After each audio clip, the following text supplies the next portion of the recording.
اعوذ باللہ من الشیطان الرجیم بسم اللہ الرحمن الرحیم لقد کان لکم فی رسول اللہ اسوۃ حسنہ صدق اللہ العظیم رب اشرح لی صدری ویسر لی امری واحلل عقدۃ من لسانی یفقہوا قولی واجعل لی وزیرا من اہلی آمین یا رب العالمین۔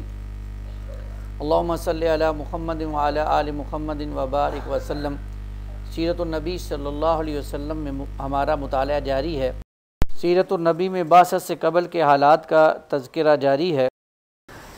عرب کے اجتماعی حالات اس وقت کیسے تھے جب نبی کریم صلی اللہ علیہ وسلم کو دنیا میں مبعوث کیا گیا۔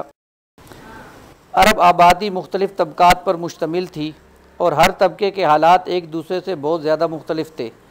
چنانچہ طبقہ اشراف میں مرد عورت کا تعلق خاصہ ترقی یافتہ تھا۔ عورت کو بہت کچھ خود مختاری حاصل تھی، اس کی بات مانی جاتی تھی اور اس کا اتنا احترام اور تحفظ کیا جاتا تھا کہ اس کے راہ میں تلواریں نکل پڑتی تھیں، خون ریزیاں ہو جاتی تھیں۔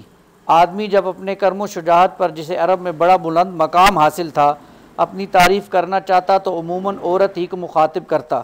بسا اوقات عورت چاہتی تو قبائل کو صلح کے لیے اکٹھا کر دیتی، اور اگر وہ چاہتی تو ان کے درمیان جنگ اور خون ریزی کا معاملہ کر دیتی۔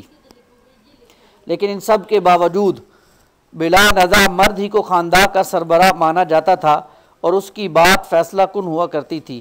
اس طبقے میں مرد اور عورت کا تعلق عقد نکاح کے ذریعے ہوتا تھا اور یہ نکاح عورت کے اولیاء کے زیر نگرانی انجام پاتا تھا۔ عورت کو یہ حق نہ تھا کہ ان کی ولایت کے بغیر اپنے طور پر اپنا نکاح کر لے۔ ایک طرف طبقہ اشراف کا یہ حال تھا تو دوسری طرف دوسرے طبقوں میں مرد اور عورت کے اختلاط کی بھی اور بھی کئی صورتیں تھیں، جنہیں بدکاری اور بے حیائی اور فحشگواری اور زناکاری کے سوا کوئی اور نام نہیں دیا جا سکتا۔ عرب میں مرد اور عورت کے ارتباط کی بعض صورتیں ایسی بھی تھیں جو تلوار کی دھار اور نیزے کی نوک پر وجود میں آتی تھیں، یعنی قبائلی جنگوں میں غالب آنے والا قبیلہ مغلوب قبیلے کی عورتوں کو قید کر کے اپنے حرم میں داخل کر لیتا تھا، لیکن ایسی عورتوں سے پیدا ہونے والی اولاد زندگی بھر عار محسوس کرتی تھی۔ زمانہ جاہلیت میں کسی تحدید کے بغیر متعدد بیویاں رکھنا بھی ایک معروف بات تھی۔ لوگ ایسی دو عورتوں سے بھی بیک وقت نکاح میں رکھ لیتے تھے جو آپس میں سکی بہنیں ہوا کرتی تھی۔ باپ کے طلاق دینے یا وفات پانے کے بعد بیٹا اپنی سوتیلی ماں سے بھی نکاح کر لیتا تھا۔ طلاق کا اختیار مرد کو حاصل تھا اور اس کی کوئی حد معین نہیں تھی، جتنی مرضی وہ طلاقیں دے دے، کوئی فرق نہیں پڑتا تھا۔ زناکاری تمام طبقات پر عروج پر تھی، کوئی طبقہ یا انسانوں کی کوئی قسم اس سے مستثنیٰ نہ تھی۔ البتہ کچھ مرد اور کچھ عورتیں ایسی ضرور تھیں جنہیں اپنی بڑائی کا احساس اس بڑائی کے کیچڑ میں لت پت ہونے سے باز رکھتا تھا۔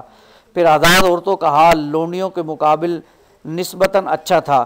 اصل مصیبت لونڈیاں ہی تھیں، اور ایسے لگتا ہے کہ اہل جاہلیت کی غالب اکثریت اس برائی کی طرف منسوب ہونے میں کوئی عار بھی محسوس نہیں کرتی تھی۔ لیکن دوسری طرف کچھ ایسے بھی تھے جو لڑکیوں کو رسوائی اور خرچ کے خوف سے زندہ دفن کر دیتے تھے اور بچوں کو فقر و فاقہ کے ڈر سے مار ڈالتے تھے۔